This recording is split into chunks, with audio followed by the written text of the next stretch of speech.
La mobilisation des élus et de la population a donc payé. Depuis des mois, ils multipliaient réunions et pétitions pour réclamer des travaux de sécurisation sur la RD 943.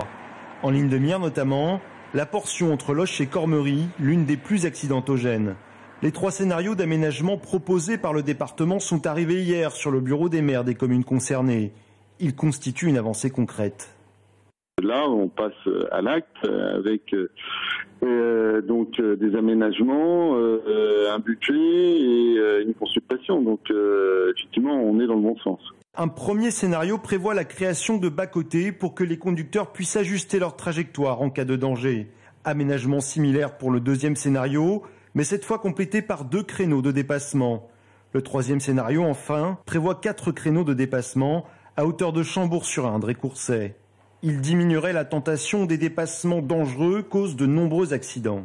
C'est lui qui a la préférence du département.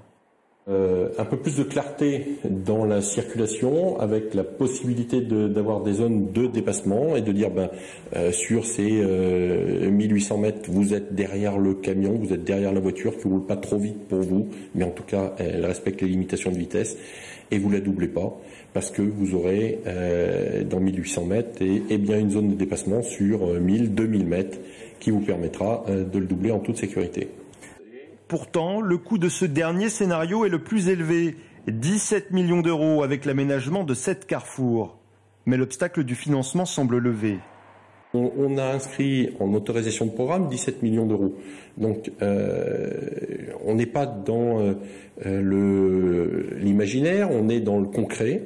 Et quand on inscrit 17 millions d'euros, c'est pas juste pour dire on a la volonté de faire mais on ne fait pas. Quand on inscrit 17 millions d'euros, c'est qu'on a l'envie de le dépenser. Ces 3 propositions seront soumises au débat à partir de l'automne. D'abord les élus, puis la population. Le choix des aménagements devrait être arrêté au printemps 2018.